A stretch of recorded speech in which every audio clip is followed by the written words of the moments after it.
Welcome class.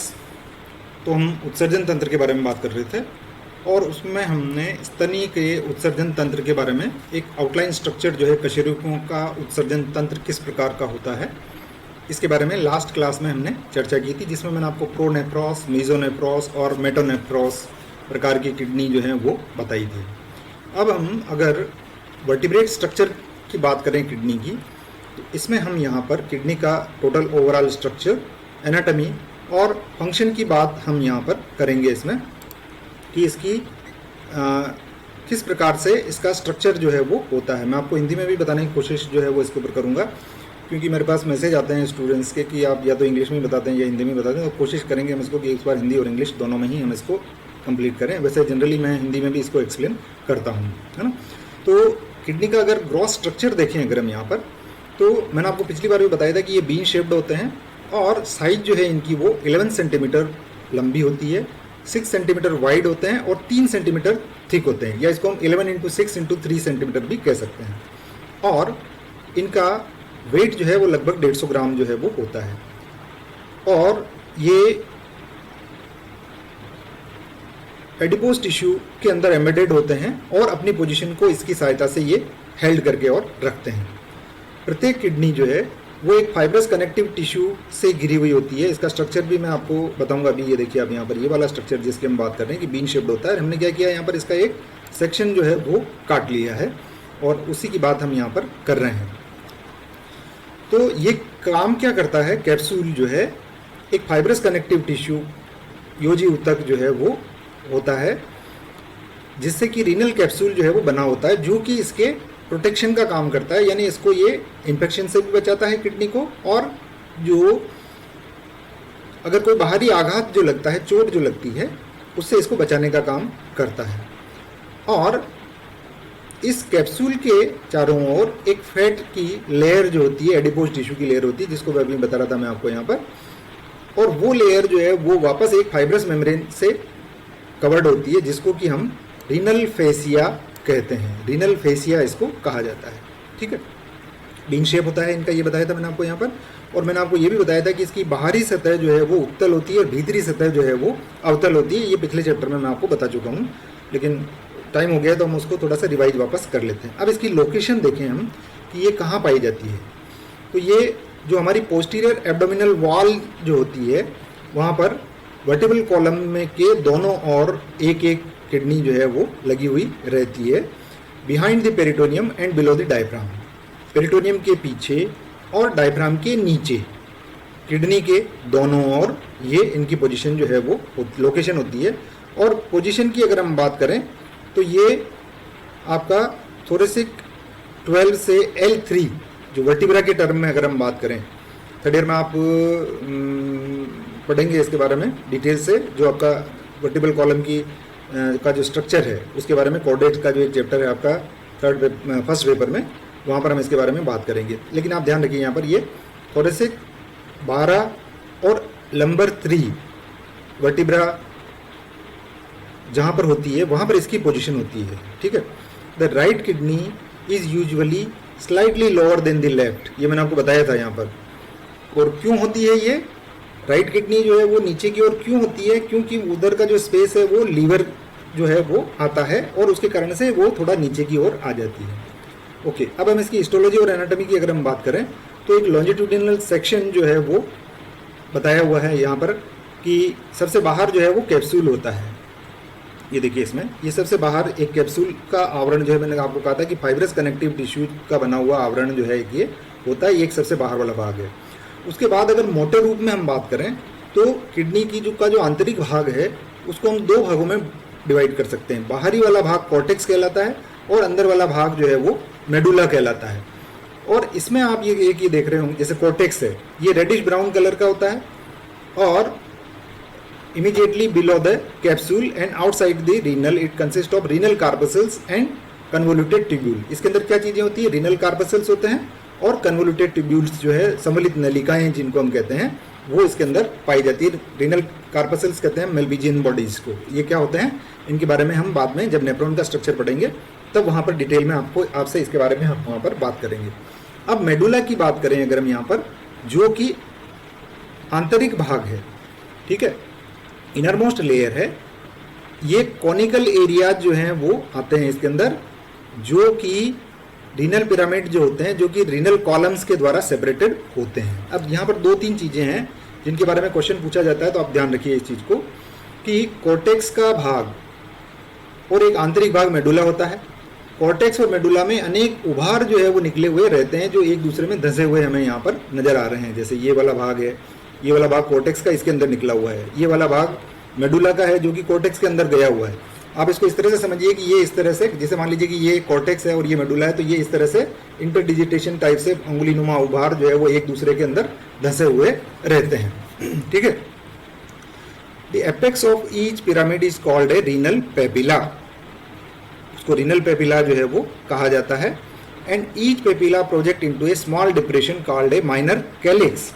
तो यहाँ पर माइनर कैलिक्स और मेजर कैलिक्स, ये देखिए आप यहाँ पर, ये माइनर कैलिक्स है, ये वाले भाग माइनर कैलिक्स, ये जो इस तरह का भाग जो है दसा हुआ नजर आता है, इसको माइनर कैलिक्स जो है वो कहा जाता है। और एक जो बड़ा उभार होता है यहाँ पर, इसको मेजर कैलिक्स जो है वो कहा जाता है।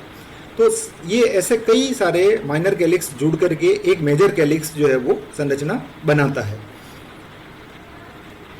जो मेजर कैलिक्स हैं ये मिलकर के एक फनल शेप्ड स्ट्रक्चर बनाता है, जिसको कि रीनल पेल्विस कहा जाता है। और ये वाला पेल्विस भाग ये, जो कि यूरिन को कलेक्ट करके और यूरेटर के थ्रू इसको बाहर जो है वो निकालता है। अब मैं 2-3 चीज़ें जो बताना चाह रहा था आपको कि आपका, जैसे ये देखिए आप यहाँ पर कि एक दूसरे में धंसे रहते हैं। कॉर्टेक्स के जो उभार हैं उनको रीनल कॉलम ऑफ बर्टीनी कहा जाता है, और जो मेडुला के उभार हैं उनको पिरामिड्स जो हैं वो कहा जाता है। लेकिन खरगोश और एकिडना और मार्सुपियल्स और इंसेक्टिवोरस रोडेंट्स में मात्र एक ही पिरामिड पाया जाता है, जबकि मनुष्य में इनकी संख्या 6 से लेकर के और 20 तक होती है। और मूत्रवाहिनी का वृक्क श्रोणी रीनल पेल्विस जिसको हम कह रहे थे, अनेक शाखाओं में विभाजित रहता है, और ये विभाजित होकर के प्राइमरी और सेकेंडरी शाखाएं बनाती है। प्रत्येक शाखा पिरामिड के पेपिला पर एक प्याले के समान लगी हुई रहती है, जिसे कि कैलाइसिस कहा जाता है। अब इस डायग्राम में बताया था मैंने आपको कि ये कैलाइसेज, रीनल कैलाइसेज जिसको कहा जाता है। तो अलग अलग स्तनधारियों में कैलाइसेज की संख्या जो है वो अलग अलग होती है, और ये मूत्र को पिरामिड से एकत्रित करके मेडुला के केंद्रीय भाग में ले जाते हैं, जो कि मूत्रवाहिनी के द्वारा वृक्क से बाहर निकाल दिया जाता है। यही बात मैं आपको यहाँ पर इस डायग्राम में बता रहा था कि ये देखिए आप यहाँ पर, ये माइनर कैलिक्स हैं, ये मिलकर के और मेजर कैलिक्स बनाते हैं, और ये मेजर कैलिक्स आगे चल करके आपका पेल्विस जो है वो बनाता है, और ये फिर आपका यूरेटर के थ्रू बाहर की ओर खुलता है। ठीक है, तो इसके द्वारा इसको बाहर जो है वो निकाल दिया जाता है। ये बात हमने आपको यहाँ पर बताई है। अब हम बात करें इसका कि इसको ब्लड सप्लाई जो है वो किस प्रकार से मिलती है। एक डायग्राम में एक चीज़ और है कि आपके बुक में भी जो डायग्राम बनाया हुआ है उसके अंदर आपका वेन और आर्टरी दिखाई हुई है।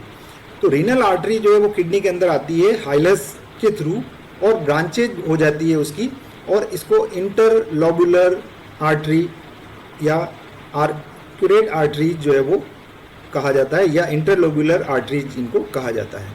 ये देखिए इसके अंदर, यहाँ अगर इसमें अंदर बताया हुआ हो तो ये जैसे आपकी आर्टरी, रीनल आर्टरी है, ये अंदर एंटर हुई और ये ब्रांचेज के अंदर डिवाइड होकर के पूरे को ब्लड की सप्लाई जो है ये देने का काम वहाँ पर करती है। These blood vessels of the venous system progressively form the interlobular when, ये वापस मिलकर के और वेन बनाती हैं, फिर ये आर्क्यूएट वेन बनाती हैं, फिर इंटरलोबुलर वेन बनाती हैं, और फिर ये आपस में मिलकर के वापस रीनल वेन जो है वो बना देती हैं, जो कि ब्लड को इससे वापस बाहर जो है वो ले जाया इसके अंदर जाता है। अब किडनी जो है वो हमारे इसके अंदर काम क्या करती है, इसको भी आप समझ लीजिए यहाँ पर कि एक तो एंडोक्राइन फंक्शन करती हैं, एंजाइम रेनिन का सिक्रीशन इसके द्वारा होता है। इसके अलावा 125 डाईहाइड्रोक्सी पॉलीकैल्सिफेरॉल, इरिथ्रोपोइटीन, ये इसके द्वारा सिक्रीशन करने का काम जो है वो किया जाता है। एंजाइम रेनिन के साथ साथ ये इनका भी सिक्रीशन यहाँ पर ये करती है। रेनिन क्या है? एंजाइम है जो कि जक्स्टा ग्लोमेरुलर एपेटस के द्वारा सिक्रीट जो है वो किया जाता है, और ये हेल्प करता है ब्लड के प्रेशर को, दाब को बनाए रखने के लिए। और 125 डाईहाइड्रोक्सी कॉलीकैल्सिफेरॉल, ये क्या है? ये एक बायोलॉजिकल एक्टिव फॉर्म है विटामिन D3 की, जो कि किडनी के अंदर पाई जाती है। ये अगर आप कंपटीशन एग्जाम्स के लिए आप बाद में तैयारी करेंगे तो वहाँ पर ये क्वेश्चन जो है वो पूछे जाते हैं, हालांकि इसके ऊपर एमडीएस यूनिवर्सिटी के इसमें कोई क्वेश्चन जो है मैंने पिछले 4-5 सालों में इसके ऊपर नहीं देखा है कि ये 125 डाइहाइड्रोक्सीकोलिक एल्सिफेरॉल के ऊपर कोई क्वेश्चन पूछा गया हो। एक आपका एरिथ्रोपोइटीन, ये आरबीसी फॉर्मेशन के अंदर काम में आता है, जो कि इनके द्वारा एंडोक्राइन फंक्शन के रूप में सिक्रीट किया जाता है। दूसरा काम कि ये हमारे शरीर में परासरण दाब को बनाए रखती है, ऑस्मो रेगुलेशन का काम ये करती है, और इसके कारण से ये हमारे शरीर में समस्थैतिकता या होमियोस्टेसिस को बनाए रखती है, यानी कि ये हमारे शरीर में पीएच को बना करके और रखती है, एक नियत पीएच जो है वो बना करके रखती है। Then excretion of drug and toxins, हमारे शरीर में जो भी टॉक्सिन्स डेवलप हो जाते हैं उनको यूरिन के द्वारा फिल्टर करके निकाल दिया जाता है। कुछ ड्रग्स जो हैं, ड्रग्स का मतलब वो वाली ड्रग्स नहीं है जो दवाइयाँ हम लेते हैं, आपने अगर खास करके देखा हो तो विटामिन बी कॉम्प्लेक्स अगर आपने कभी ली हो, है ना, तो आपने देखा होगा कि आपका यूरिन जो है वो येलो होने लग जाता है और उसमें से एक अलग तरह की स्मेल भी आती है। जिन लोगों ने जो बीमार हुए हों कभी और उन्होंने विटामिन की टेबलेट्स अगर ली होंगी, जैसे बी कॉम्प्लेक्स डॉक्टर्स के द्वारा दिया जाता है, तो बी कॉम्प्लेक्स का तो मैं आपको एग्जांपल इसलिए दे रहा हूँ कि अगर आपने बी कॉम्प्लेक्स लिए तो आप इसको बहुत आसानी से समझ जाएंगे। और भी जो भी मेडिसिन हम लेते हैं उनका जो बचा हुआ भाग जो रह जाता है उसको भी इसके द्वारा बाहर जो है वो निकाल दिया जाता है। इसके अलावा हम बाद में mechanism of formation of urine पढ़ेंगे, तब हम देखेंगे कि वहाँ पर सेलेक्टिव रीएब्जॉर्प्शन का काम भी इनके द्वारा होता है। और एक होता है कि एरिथ्रोपोइटिस, एरिथ्रोपोइटिन बनाती है ये, इसलिए ये आरबीसी फॉर्मेशन में भी मदद करती है। और एक होता है ब्लड प्रेशर रेगुलेशन का काम। बहुत बार क्या होता है कि एक बिना किसी कारण के, बिना किसी ज्ञात कारण के, जो कि आसानी से समझ में नहीं आता है, ब्लड प्रेशर जो है वो हाई बना हुआ रहता है, तो वहाँ पर आपका जीएफआर की टेस्टिंग की जाती है, किडनी की फंक्शन की टेस्ट की जाती है, जिससे ये पता चले कि हाँ कहीं वही तो कारण नहीं है ब्लड प्रेशर के बढ़ने का। और इसके अलावा ये ब्लड के वॉल्यूम को नियंत्रित करती है। आपकी एज अभी कम है तो आपको पता नहीं होगा, लेकिन जो जिनको ब्लड प्रेशर रहता है तो उनको जो टेबलेट्स दी जाती हैं उनके कारण से उनमें यूरिन का फॉर्मेशन ज़्यादा होता है, जिससे कि जो वाटर कंटेंट है ब्लड से वो निकाल दिया जाए, और ये भी एक फैक्टर होता है ब्लड प्रेशर को रेगुलेट करने के लिए। अब हम आ जाते हैं इसका जो स्ट्रक्चरल और फंक्शनल यूनिट है, इसकी जो एक्सक्रीशन में काम में आती है, वो है आपका नेफ्रॉन। बाद में कोशिश करेंगे हम आपको कि मेरे ऐसे कुछ एनिमेशन है, और अगर आप नेचुरली आप YouTube वगैरह काम में ले ही रहे हैं, क्योंकि हम ये वीडियो जो है वो YouTube पर डाल रहे हैं, तो आप एक काम करिए, YouTube में जो सर्च का ऑप्शन है वहाँ पर आप एक्सक्रीशन इन वर्टिब्रेट एनिमेशन खाली ये टाइप करें, तो उसमें आपको कई सारे ऐसे एनिमेशन मिल जाएंगे, जिससे कि आपको एक आइडिया होगा। देखिए मैं यहाँ जो आपको बताने की कोशिश कर रहा हूँ उसको आप देख करके समझेंगे और सुनेंगे, और वहाँ पर आपको उनका मूवमेंट जो है वो किस तरह से हो रहा है, ब्लड का मूवमेंट किस तरह से हो रहा है, उसके अंदर जो फिल्ट्रेट है उनका मूवमेंट किस तरह से होता है, तो ये एक अच्छी इंसाइट देता है हमें, और वो चीज़ें याद रखने में आसानी हमें होती है। तो आप ये भी कर सकते हैं। कोशिश करूँगा मैं कि मैं भी आपको एक एनिमेशन जो है वो मैंने अभी यूट्यूब से डाउनलोड किया है, तो वो मैं आपको दिखाने की कोशिश करूँगा। टाइम परमिट्स कितना करता है हमारे को, उसके बेसिस पर हम बात करेंगे इसके बारे में। तो नेफ्रॉन का स्ट्रक्चर अगर हम बात करें तो हिस्टोलॉजिकली जो किडनी है वो अप्रॉक्सीमेटली 1 मिलियन यूरिनिफेरस ट्यूब्यूल्स से बनी हुई होती हैं, जिनको कि हम नेफ्रॉन कहते हैं।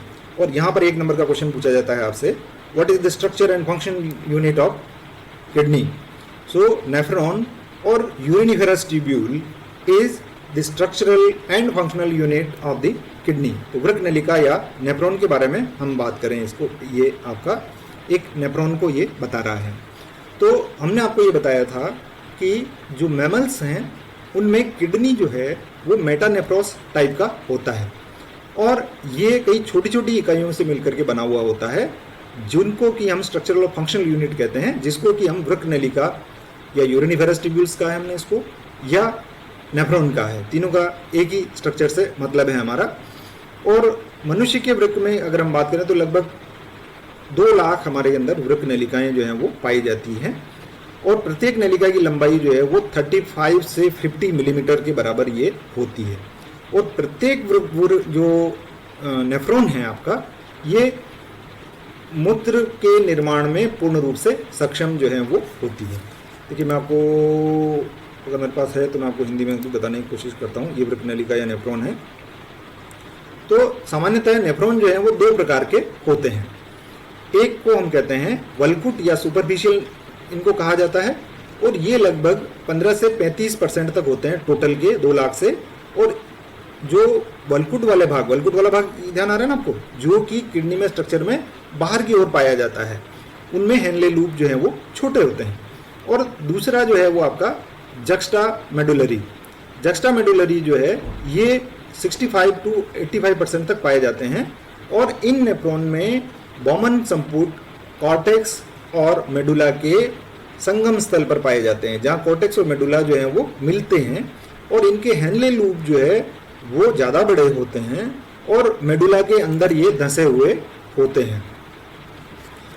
जो स्ट्रक्चर है आपका, एक मिनट में इसको बंद कर देता हूँ और आपको दूसरा स्ट्रक्चर जो है वो बताने की कोशिश जो है वो मैं करता हूँ, ठीक है। तो सबसे पहले हम बात करें यहाँ पर कि प्रत्येक नलिका जो है उसको 5 भागों में हम डिवाइड कर सकते हैं। एक जो मैंने आपको कहा था रीनल कार्पसेल्स या मेलपीजियन बॉडी इसको कहा जाता है। यहाँ एक बार आप देख लीजिए इस डायग्राम में इसको, ये आपका रीनल कार्पसेल्स जो हमने यहाँ लिखा है, ये 2 चीज़ों से बना होता है, बॉमन कैप्सूल और ग्लोमेरुलस से। मैंने आपको कहा था कि मैं आपको बताऊंगा, एक एनिमेशन भी हम बताने की कोशिश आपको यहाँ पर करेंगे। उसके बाद आता है आपका समीपस्थ संवलित नलिका, हिंदी में इसको कहा जाता है समीपस्थ संवलित नलिका।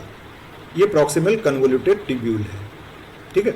इसको केशिका गुच्छ भी कहा जाता है ग्लोमेरुलस को, और ये बॉमन कैप संपुट है ना, ये दोनों मिला करके आपका रीनल कार्पसेल्स या मेलपीजियन बॉडी जो है वो बनाता है।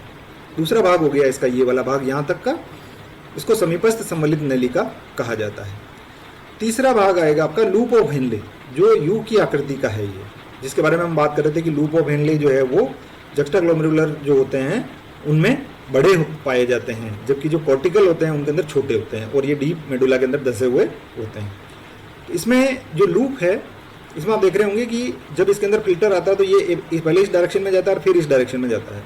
तो इसको हम कहते हैं डिसेंडिंग लिम्ब और इसको कहते हैं असेंडिंग लिम्ब, ठीक है। और इसके बाद पहला भाग ये हो गया, दूसरा ये हो गया, तीसरा ये हो गया आपका लूप ऑफ हेनले। फिर आता है डिस्टल कन्वोल्यूटेड ट्यूब्यूल, ये आपका डिस्टल कन्वोल्यूटेड ट्यूब्यूल है, यहाँ से यहाँ तक देखिए आप इसमें। और 5वां और अंतिम भाग आता है आपका कलेक्टिंग ट्यूब्यूल। तो इसका संरचना को आप बनाना सीख लीजिए, इसके ऊपर बड़ा क्वेश्चन भी पूछा जाता है। और जब आपको मैकेनिज्म ऑफ यूरिन फॉर्मेशन का क्वेश्चन आएगा, बड़ा क्वेश्चन आता है, तब आपको इसका स्ट्रक्चर बताना पड़ेगा और उसमें प्रत्येक भाग में किस प्रकार की क्रिया होती है उसको समझाना पड़ेगा। अब देखिए यहाँ पर ये रीनल आर्टरी है जो कि किसके अंदर जा रही है आपका, यहाँ पर ये बॉमन कैप्सूल के अंदर की ओर जा रही है, ठीक है। और यहाँ से ये वापस निकल रही है ए फ्रंट आर्टीरियोल, ये भी आर्टरी है अभी ये सब, है ना। और फिर ये आपका इस डिसेंडिंग लिम्ब के लूप ऑफ हेनले के चारों ओर ये आ रही है। बाकी मैंने बता ही दिया आपको यहाँ पर ये, है ना। और ये यहाँ से मेडुला स्टार्ट हो जाता है, और ये जो कलेक्टिंग ट्यूब्यूल है ये इस तरह से आकर के और लास्ट में पेल्विस के अंदर आकर के खुलती है। और देखिए यहाँ से ब्लड इसके अंदर जाएगा, यहाँ से वापस बाहर निकलेगा, इसको मैं बाद में और डिटेल में बताऊंगा। फिर ये पूरा ट्रेवल करता हुआ इस तरह से ये जो कैपिलरीज हैं ये आपस में मिल करके और वेन बना लेंगी, और जो कि मिल करके और फिर रीनल वेन के द्वारा ब्लड को यहाँ से वापस बाहर ले जाया जाएगा, ओके। अब हम बात करते हैं सबसे पहले रीनल कार्पसेल्स या मेलपीजियन कोश की। ये पहला भाग है और इसका डायमीटर जो है वो 0.3 mm के बराबर होता है। पहले आप इसको देख लीजिए एक बार, ये वाला भाग की बात कर रहे हैं हम। सबसे पहला भाग मेलपीजियन कार्पसेल्स या रीनल कार्पसेल्स इसको कहा जाता है, जो कि बॉमन कैप्सूल और ग्लोमेरुलस 2 भागों से मिलकर के और बना हुआ होता है, ठीक है। तो इसमें 2 मेजर पोर्शन हो गए हैं आपका, एक तो कार्पसल और दूसरा ट्यूब्यूल। ये कार्पसल वाला भाग और बाकी के 4 भाग मिलकर के और ये ट्यूब्यूल बना रहे हैं, ये बात हमने आपको यहाँ पर कही है। पहले कार्पसेल्स के बारे में हम बात कर लेते हैं यहाँ पर।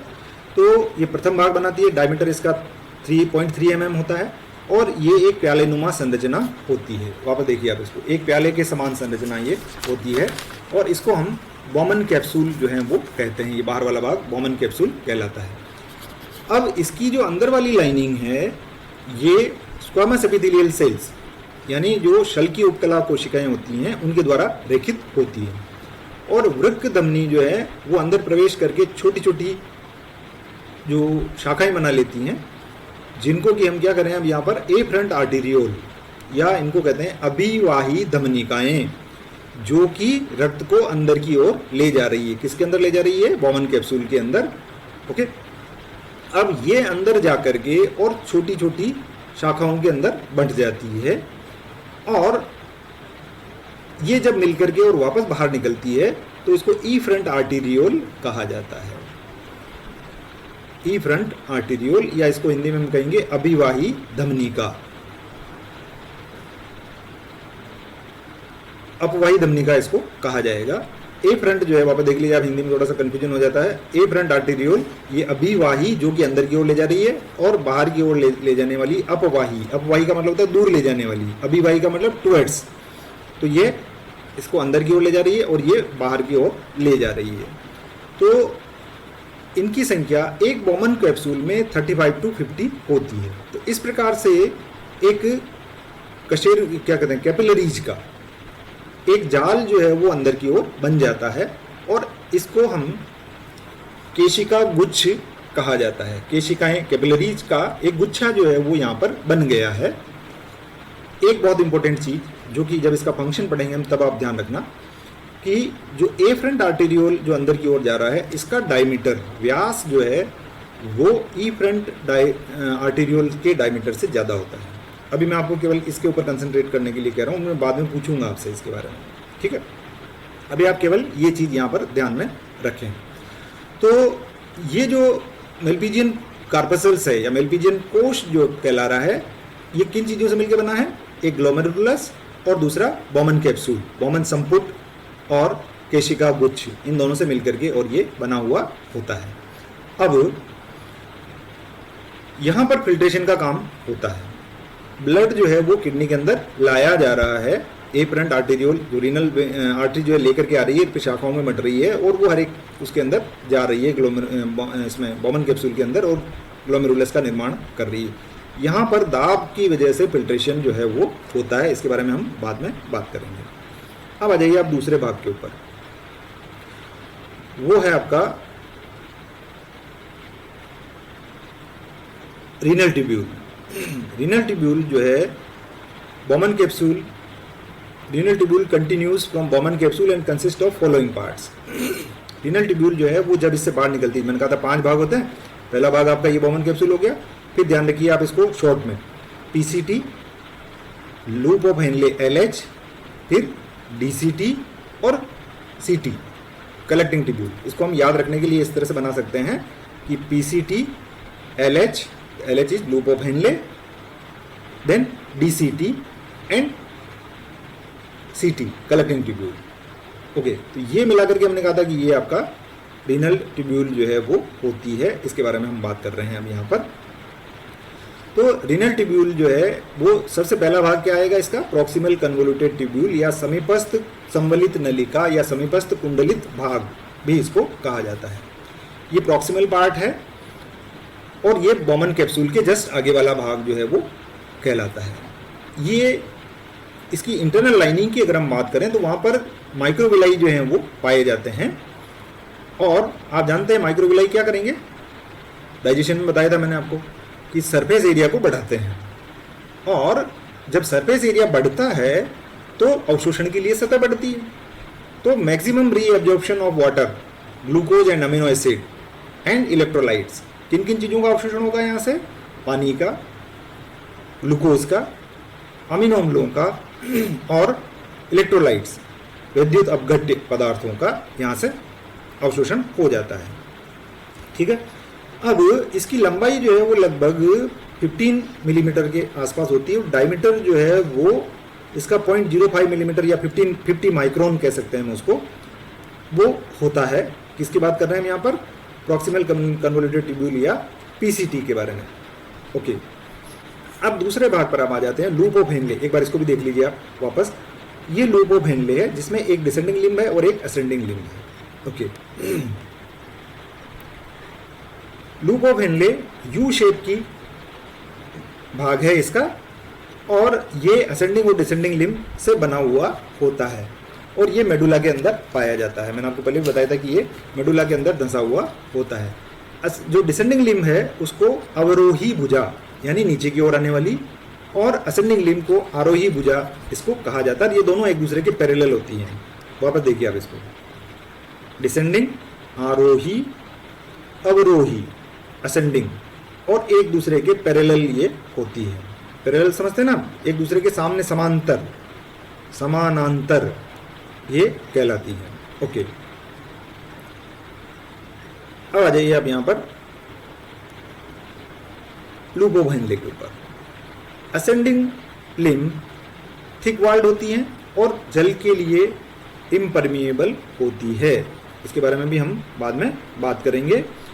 और जो अवरोही भुजा जो है वो आरोही की अपेक्षा कम मोटी होती है। आरोही भुजा अवरोही भुजा से कम मोटी होती है। वही बात हम यहां पर कह रहे हैं कि ascending loop is thick and impermeable to water while descending loop is thin and permeable to water. यहाँ से पानी इससे बाहर निकल सकता है। और बाद में बताऊंगा मैं आपको यहाँ पर कि एक काउंटर करंट मैकेनिज्म जो है वो डेवलप होता है इसके अंदर। ये एक क्रूशियल रोल जो है वो प्ले करता है। काउंटर करंट का मतलब क्या होता है? प्रतिधारा गुणक इसको कहा जाता है कि जो मोमेंट है लिक्विड का, फिल्ट्रेट का, वो अपोजिट डायरेक्शन के अंदर होता है। चलिए अब हम आ जाते हैं इसके तीसरे भाग की ओर, वो है आपका डीसीटी, डिस्टिल कन्वोल्यूटेड ट्यूब्यूल। ये डिस्टिल पार्ट है, ये दूरस्थ भाग है, दूरस्थ सम्मिलित नलिका भी इसको कहा जाता है। और ये कलेक्टिंग डक्ट में जाकर के और खुलता है। और इसका जो स्ट्रक्चर है वो और फंक्शन है वो प्रॉक्सिमल कन्वोल्यूटेड ट्यूब्यूल, समीपस्थ कुंडलित नलिका के जैसा ही होता है।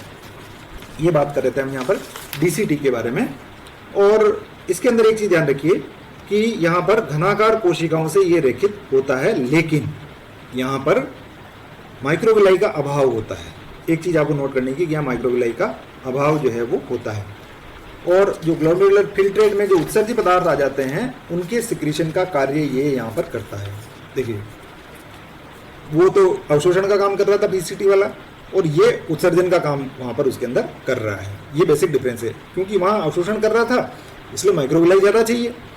अब ये यहाँ पर उत्सर्जन कर रहा है इसलिए माइक्रोविलाई की आवश्यकता नहीं है, क्योंकि अवशोषण नहीं करना है यहाँ पर। ओके, अब लास्ट पार्ट पे आ जाते हैं हम, कलेक्टिंग ट्यूब्यूल। एक बार वापस डायग्राम पे ले आता हूँ मैं आपको। ये देखिए, ये डीसीटी है आपका, और ऐसे कई सारे डीसीटी जो है वो आपस में जुड़ करके और एक कलेक्टिंग ट्यूब्यूल का निर्माण जो है वो करवाते हैं। ओके,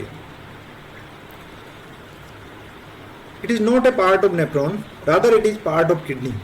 हालांकि हम इसको इसके साथ ही लेते हैं, लेकिन ये वास्तव में किडनी का भाग है, वृक्क का भाग है। ये आपके नेफ्रॉन का पार्ट नहीं है। नेफ्रॉन इसके अंदर आकर के खुल रहे हैं। तो डीसीटी जो है, कई नेफ्रॉन इसके अंदर आकर के खुलते हैं और कई कलेक्टिंग ट्यूब्यूल जो है वो एक साथ मिलकर के एक पेपिलरी डक्ट बनाती हैं, जो कि यूरिन को माइनर कैलिक्स तक ले जाती है, जिसको कि मेजर कैलिक्स के अंदर ले जाया जाता है, और वो फाइनली रीनल पेल्विस के अंदर आता है। ठीक है, ये डायग्राम याद है आपको? वापस मैंने अभी थोड़ी देर पहले बताया था आपको ये वाला। ये देखिए यहाँ पर ये माइनर कैलिक्स हैं, ये मिलकर के एक मेजर कैलिक्स बनाता है, और ये मेजर कैलिक्स जो है वो यूरेटर के अंदर आकर के और खुलता है। ये बात मैं आपको वहाँ पर बता चुका था।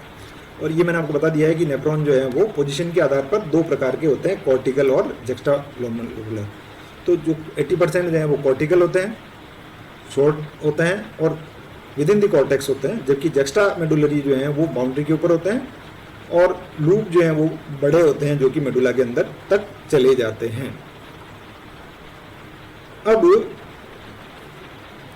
हम बात करें अगर यूरिन फॉर्मेशन की फिजियोलॉजी, कि यूरिन का फॉर्मेशन जो है वो किस प्रकार से होता है। ब्लड सप्लाई में बता चुका हूँ आपको कि इसमें ब्लड सप्लाई जो है वो किस प्रकार से होती है। अब मैकेनिज्म ऑफ यूरिन फॉर्मेशन या फिजियोलॉजी ऑफ यूरिन फॉर्मेशन पर आ जाते हैं हम। ये ध्यान रखिए आप कि ये आपका बहुत इम्पोर्टेंट टॉपिक है और इसके ऊपर एक बड़ा क्वेश्चन जो है वो पूछा जाता है। ठीक है, तो इसके बारे में हम नेक्स्ट क्लास में बात करेंगे, क्योंकि हमारा ये वीडियो जो है काफ़ी लंबा हो जाएगा।